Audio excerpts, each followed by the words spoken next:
Hey, everyone. I never thought I'd have a story worth sharing, but after the past couple of weeks, I feel like I need to get this off my chest. I run a mid-sized logistics company. We handle last-mile deliveries, those final, crucial steps in getting a package from the warehouse to someone's doorstep. We've grown a lot in the last few years, expanding to multiple hubs across different cities. On paper, things look great. Customer satisfaction scores are solid, deliveries are on time mostly, and my regional managers assure me that operations are running smoothly. But something wasn't sitting right with me. Lately, I've been hearing murmurs, whispers about driver burnout, high turnover rates, and more recently, a surge in customer complaints about late deliveries and damaged packages. My execs chalked it up to seasonal challenges, but I wasn't convinced. If there's one thing I've learned in business, it's that problems rarely come out of nowhere. There's always a root cause. So, I did something I've never done before. I went undercover. For a week, I became Mike, a temp delivery driver. No one knew I was the CEO, not the dispatchers, not the warehouse crew, not the other drivers. I grew out some stubble, ditched my usual business casual attire for a company-issued polo, and signed up with a fake ID through a staffing agency we sometimes use during peak seasons. My goal? To see the truth behind the numbers. And oh man, did I see the truth. My first day started at one of our newer hubs on the outskirts of the city. I showed up at 5:30 a.m., just like the other drivers. The parking lot was already buzzing with activity, vans being loaded, guys gulping down gas station coffee, some half-hearted morning banter. It felt like a well-oiled machine at first glance, but I quickly noticed cracks in the system. The first red flag? The warehouse was a mess. Packages were everywhere, stacked haphazardly, some even torn open. When I asked one of the workers about it, he just sighed and said, "Yeah man, we're always behind. They keep cutting staff, so we do what we can." Cutting staff? That wasn't in any of the reports I'd seen. Then came the van assignments. I got paired up with a guy named Luis, a veteran driver who had been with us for nearly 5 years. He gave me a once-over and smirked. "First day, huh? You'll hate it by noon." I laughed, thinking he was joking. Spoiler, he wasn't. The second red flag? The routing system. Our software, which I'd been assured was state-of-the-art, was, well, let's just say it was about as reliable as a weather forecast in the middle of a storm. We were given a list of stops, but half of them weren't in the most efficient order. Luis had to manually rearrange them on his phone just to make our route make sense. "How long has it been like this?" I asked as we pulled out of the lot. Luis shrugged. "Couple of months. They updated the system, and it's been screwing up ever since. Dispatch just tells us to figure it out." I frowned. That update was supposed to improve efficiency, not make things harder. Then, about 3 hours into our shift, we hit red flag number 3. We arrived at a drop-off location, a quiet suburban street, nothing unusual, except the package we were delivering was already beat up. The box looked like it had been through a small war. Luis sighed when he saw it. "Another one," he muttered. "What do you mean, another one?" I asked. Luis hesitated, then glanced around as if making sure no one else could hear. "Warehouse is rushing too much, man. They don't have enough people, so they just chuck stuff onto the belts. Some get crushed, but we're told to deliver them anyway. If the customer complains, it's our problem, not theirs." I felt my stomach drop.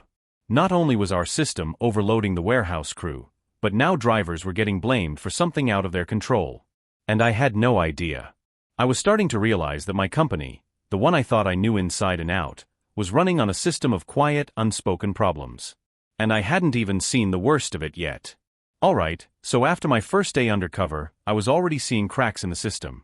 An overworked warehouse team, a glitchy routing system, and damaged packages being delivered because there wasn't enough time or authorization to do anything about them. But that was just the tip of the iceberg. Day 2 started with me getting my own route. I guess I'd passed my training day well enough, and they were short on drivers, so dispatch threw me a van and a route and sent me off solo. No problem, right? Yeah, about that. First, let's talk about the vans. The one I got was, well, let's just say it had seen better days. The brakes were squeaky, the dashboard lights flickered like a cheap horror movie effect, and the back doors only closed if you slammed them just right. I was honestly shocked we had vehicles in this condition. I mean, I sign off on fleet maintenance reports. According to those, everything is inspected regularly. Lies. But fine, I told myself, maybe I just got unlucky. Maybe the good vans were already taken. I finished loading my packages and checked the routing system. Still a mess. My first stop was 10 minutes away, but my second stop was 30 minutes in the opposite direction, and my third stop was practically back where I started. If I followed it exactly, I'd waste at least an hour just driving in circles. I called dispatch. "Hey, this route looks kind of weird," I said, keeping my tone casual. "Any chance I could get it adjusted?" The dispatcher, a guy named Mark, sighed. "Yeah, sorry man. System's been messed up for a while. Just do your best." "Should I just reroute it manually?" "Nah, just follow the system. Otherwise, if a customer calls asking about a package, we won't know where you are." Seriously? I decided to ignore that and rerouted myself anyway. No way was I going to spend my whole day burning gas for no reason. The first few deliveries were fine, standard front door drop-offs, no signatures required. But then I got to an apartment complex, and that's where things went south. I had 3 packages for different residents, but there was no access code for the front gate in my notes. Normally, I'd call the customers, but guess what? No phone numbers either. I tried buzzing random apartments, but no one answered. So I called dispatch again. "Hey, I can't get into the building for these deliveries." Mark sighed again. "Just mark them as unable to deliver." "Should I try later?" "No, just bring them back at the end of your shift." That didn't sit right with me. These people were expecting their packages today. I decided to wait around for a few minutes, hoping someone would come in or out. That's when I saw another delivery driver, a guy in a uniform from a different company, walk up, punch in a code, and walk right in. "Hey man," I called out. "Mind if I follow you in? I've got deliveries here too." He shrugged. "Sure." I got in, dropped off the packages, and was about to leave when I heard someone call out, "Hey, wait." I turned around to see a woman in her mid-40s hurrying toward me, looking frustrated. "Are you the one who left this yesterday?" she asked, holding up a crushed package. "Oh. Maybe," I said. "I just started, so I don't know." She didn't look angry at me specifically, just done with the whole situation. "This keeps happening," she said. "Half the time, our packages get left outside where anyone can take them. The other half, they show up looking like this." I tried calling customer service, but they told me to file a claim. I don't want a claim, I just want my stuff to show up the way it's supposed to. I felt a pang of guilt. This wasn't just about a few late deliveries or a couple of damaged packages. This was a pattern. And I'd been completely blind to it. I apologized, promised I'd pass along the complaint, which at the time, I had no idea how I'd do without blowing my cover, and left. By the time my shift ended, I had a list of things that needed fixing. The warehouse is overloaded and rushing orders. Packages are getting damaged, and it's being passed down the line. The routing system is costing us time and money. Drivers are wasting hours just trying to make sense of their stops. Vans aren't being maintained properly. Some of these vehicles aren't safe. Customers are getting terrible service. Between delivery issues and useless customer support, we're making it way too hard for people to just receive their stuff. And I still had 5 more days to go. The real question wasn't just how I was going to fix this. It was why none of my managers had told me about any of it. By the time I started my 3rd shift, I wasn't just observing anymore, I was feeling it. The exhaustion, the frustration, the growing resentment that came with trying to do your job properly, but being forced to work with a broken system. I wasn't even a full-time driver, and I could already tell how draining this job could be. I could see it in the way the guys barely spoke before their first coffee, the way everyone just accepted that things would go wrong, and how no one even bothered to report problems anymore because, as one driver put it, nobody's listening. I wanted to understand why. Why weren't my managers fixing any of this? Why was I only learning about these issues by putting on a cheap uniform and doing the work myself? So I started asking more questions. Not in a way that would make me stand out. I was still trying to keep my cover, but just casual conversations in the warehouse, in the break room, at the gas station when we stopped to refuel. And what I found out hit me harder than I expected. The first real clue came from Luis, the veteran driver I'd worked with on my first day. We were both grabbing a quick lunch between deliveries, sitting on the curb next to our vans, when I asked, "How come nobody ever brings this stuff up? Like the damaged packages, the routes being a mess. Does management not ask?" Luis gave me a look, like I just asked if water was wet. "Man, they don't care," he said between bites of his sandwich. "Or if they do, they don't have the power to change anything." I frowned. "What do you mean?" He wiped his hands on a napkin and leaned back against the van. "We used to have meetings. Like, real ones. When the company was smaller, the managers actually listened.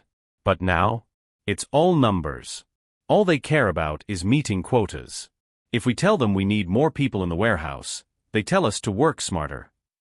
If we say the vans need maintenance, they say, put in a request, but the requests never go anywhere. And if we complain too much..." He shrugged. "They find a reason to push you out." That last part caught me off guard. "Wait, they fire people for speaking up?" "Not outright," Luis said. "But they'll cut your hours. Give you the worst routes. Make it impossible to hit your delivery targets so they can write you up for poor performance. Happened to a guy last month.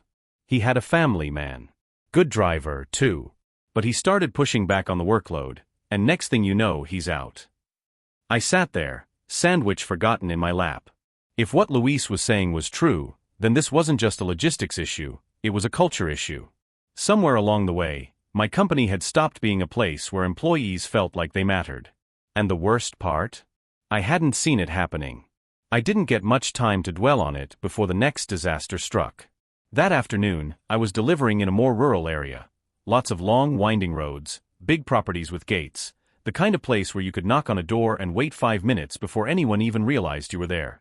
I pulled up to one house, package in hand, and started walking toward the porch when I heard a dog barking. Loud.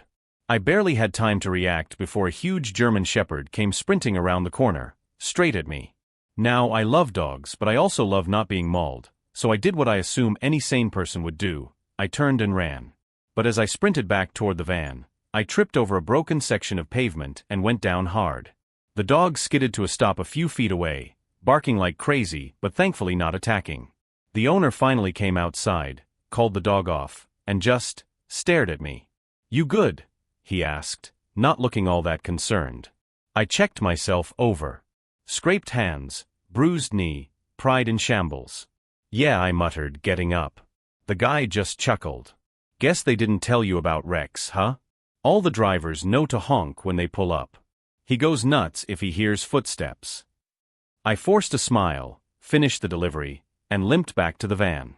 It wasn't until later, when I got back to the warehouse, that I realized my knee was swelling. I mentioned it to one of the other drivers, just offhandedly, and he nodded. "Yeah man, injuries happen all the time," he said. "You report it yet?" I hadn't, mostly because I knew I wasn't actually injured badly enough to need medical attention. But I was curious. "What happens if I do?" He snorted. "They'll tell you to be more careful, and file it under driver error. If it's bad enough that you need time off, they'll fight it. Workers' comp claims make them look bad." I wanted to believe he was exaggerating. But after everything I'd seen so far, I wasn't so sure. That night, I sat in my car outside my real office, my actual office, where my executives worked just a few floors up, and just sat there. Thinking. I'd built this company from the ground up. I'd poured years of my life into it. And somewhere along the way, it had turned into this. A place where employees felt disposable, where speaking up got you punished, where safety was ignored if it meant keeping delivery times down. I wasn't angry. Not at my employees, anyway. I was angry at myself. Because how had I not seen this? How had I let my own company turn into the kind of place where people just accepted that this was how things worked? I knew one thing for sure. I wasn't done with this experiment. Not yet. Because now? Now I wasn't just gathering information. Now, I was planning a reckoning. I didn't go into work as the CEO the next morning. I went in as Mike, the temp driver, just like before. But this time, I wasn't just looking. I was preparing. I spent the day quietly pushing for more information. I asked the warehouse guys why so many packages were getting damaged. Too much volume, not enough hands, one of them said, barely looking up from scanning boxes.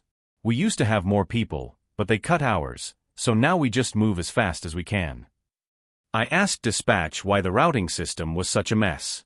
Mark, the dispatcher I'd spoken to before, shrugged. Software update was supposed to optimize efficiency. It doesn't. We tell management, they say we're just not using it right. I asked other drivers if they'd ever reported safety issues with the vans. The answer? Yeah. Nothing ever happens. It was the same pattern everywhere. Problems were being ignored, workers were afraid to speak up, and managers, whether out of fear or indifference, weren't fighting for their teams. By the time my shift ended, I knew what I had to do. I drove straight to my office, walked in through the front doors, no disguise this time, and called an emergency meeting with my regional managers. They looked surprised to see me. They looked even more surprised when I dropped my employee badge on the table and said, "We need to talk." Because I just spent the last 4 days working in our warehouses and driving our routes, and what I saw. It's unacceptable. And then, for the first time in a long time, they listened. Silence. That was the first reaction after I told my managers what I had done. Some shifted uncomfortably, others looked down at their notes, avoiding my gaze. I let it hang there for a moment before I spoke again. I saw drivers skipping breaks just to finish routes that don't make sense. I saw a warehouse crew so understaffed that they're damaging packages just to keep up. I rode in vans that should have been retired years ago. And I talked to employees who are afraid to say anything because they think speaking up will get them fired. That got a reaction. One of my regional managers, Dan, cleared his throat. "Sir, I understand your concerns, but these are complex issues. We've been trying to balance costs with efficiency." Stop. I held up a hand. I don't want excuses. I want to know why I had to go undercover to find out my company is failing its employees. Another manager, Lisa, hesitated before speaking. We've raised concerns before, she admitted. But we were told to focus on performance metrics. The priority has been keeping delivery times down, even if it means cutting corners. I exhaled slowly, pinching the bridge of my nose. So that was it. The pressure to hit numbers had turned into a culture of silence. "Things are changing," I said, looking each of them in the eye. Immediately. I laid it out right there. More warehouse staffing. A complete overhaul of the routing system. Mandatory van inspections before every shift. And most importantly, a direct line for employees to report issues without fear of retaliation. Some of them nodded. A few looked skeptical. One even asked, "But what about costs?" I stared at him. What's more expensive, fixing these problems now or waiting until we have a full-blown crisis? No one had an answer for that. By the end of the meeting, the message was clear. The way things had been running? That was over. But I wasn't naive. I knew change wouldn't happen overnight. And I knew not everyone would be on board. Which meant my real fight was just beginning. Rolling out changes wasn't as easy as flipping a switch. Some managers adjusted quickly, but others dragged their feet, stuck in the mindset of "this is how we've always done it." I expected pushback, but I didn't expect just how deep the resistance ran. 2 days after our meeting, I got an anonymous tip from one of the drivers. Dispatch was still forcing them to follow the broken routing system, despite my orders to fix it. When I confronted Mark, the dispatcher, he shrugged. "If we start changing routes manually, tracking becomes messy. It's inefficient." In what world is wasting gas and time more efficient than using common sense? I shot back. No answer. Just silence. I realized then that some people weren't just following bad policies, they believed in them. They had gotten so used to working around the problems that fixing them felt like a disruption.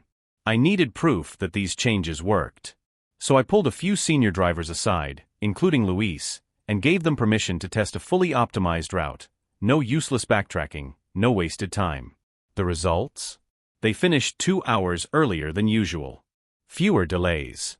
Fewer complaints. Less stress. I took that data straight to the managers. "This is what happens when you actually listen to your employees," I told them.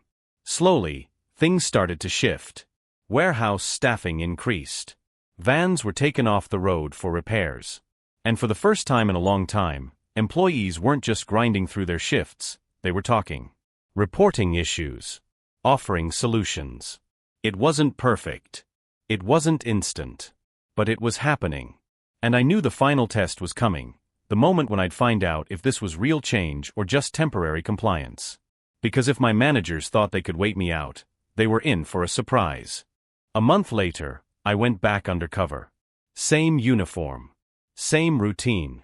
This time, I wasn't there to uncover problems. I was there to see if anything had actually changed. Right away, I noticed things felt different. The warehouse was still busy, but it wasn't the chaotic mess I had walked into before. Packages were stacked properly, and the crew actually had enough hands on deck to keep up. I asked one of the workers how things were going. Better, he said. Still crazy, but at least we're not drowning. Out on the road, the routing system had finally been fixed. No more zigzagging across the city. No wasted time. When I checked in with Luis, he grinned. I get home in time for dinner now, he said. But the biggest change? People were talking. Drivers weren't afraid to report broken vans anymore. Warehouse staff wasn't rushing orders to the point of damaging packages. Even dispatch, who had been the most resistant, had adjusted. I overheard Mark telling a newer driver, "If something's off with your route, let me know. We'll fix it." That was the moment I knew. This wasn't just temporary compliance. It was real. At the end of my shift, I revealed myself. The reactions were priceless. Shock, laughter, some very colorful language. But then Luis clapped me on the back and said, "I guess you weren't full of it after all." That meant more to me than any performance report ever could. I won't pretend this fixed everything. There's always work to do. But my biggest lesson? A company doesn't fail its employees overnight. It happens in small moments, when complaints are ignored, when numbers matter more than people, when problems become just the way things are. And the only way to fix it? You have to listen. Really listen. So yeah, I went undercover in my own company. And what I found changed everything. Would I do it again? In a heartbeat.